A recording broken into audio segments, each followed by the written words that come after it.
হাম উপসর্গে সিলেট এবং ময়মনসিংহে আরও ৫ শিশুর মৃত্যু হয়েছে। সিলেটেই মারা গেছেন ৪ জন। এর মধ্য দিয়ে দেশে হাম এবং উপসর্গে প্রাণহানি ৫০০ জনে ছাড়ালো, আর আক্রান্ত ছাড়িয়েছে ২৫০,০০০, যা দেশের ইতিহাসে সর্বোচ্চ। সময়ের সাথে সাথে দেখা দেয় নিত্য নতুন প্রয়োজন। রেডি থাকতে হয় প্রতি মুহূর্ত।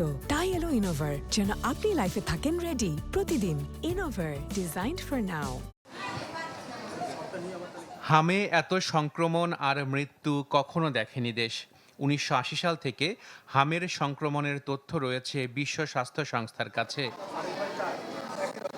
সংস্থাটির তথ্য বলছে, সে বছর দেশে হামের রোগী ছিল ১১,০৭৭। সর্বশেষ ২০২৬ সালে এই সংখ্যা ছাড়িয়েছে ৫০,০০০-এর বেশি, যা দেশের ইতিহাসে সর্বোচ্চ।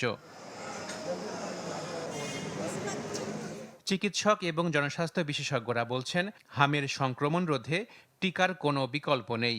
তবে গেল বছর টিকার সংকটে পরিস্থিতির অবনতি হয়। যে গ্রামাঞ্চলে গড়ে শতকরা ২০ ভাগ শিশু এখনো টিকা পায়নি। শহরাঞ্চলে এই হারটা অনেক বেশি, শতকরা ৩০ ভাগের বেশি টিকা পায়নি। বাংলাদেশ হাম রুবেলার টিকা কেনে ইউনিসেফের মাধ্যমে। সংস্থাটির দাবি, ২০২৫ সালে ক্রয় পদ্ধতি পরিবর্তনের কারণে টিকা সরবরাহে ছেদ পড়ে।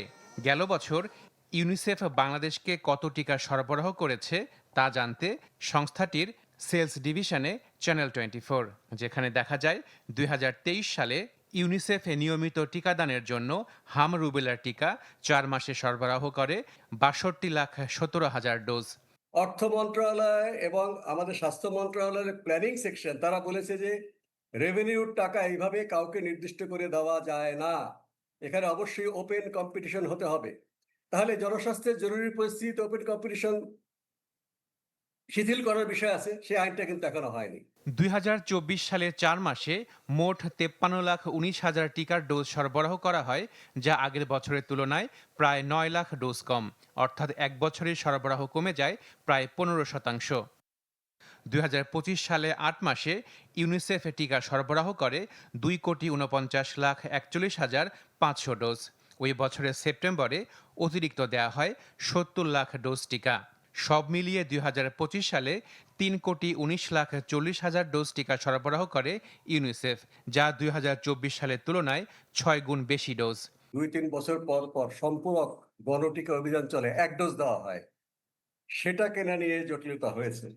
আর বার্ষিক টিকায় যেটা হয়েছে সেটা কাভার করা গেছে। UNICEF, Global Alliance for Vaccine Immunization তারা করেছে, কিন্তু সেই বার্ষিক টিকাটা গত ২ বছরে ভালোভাবে দেওয়া হয়নি।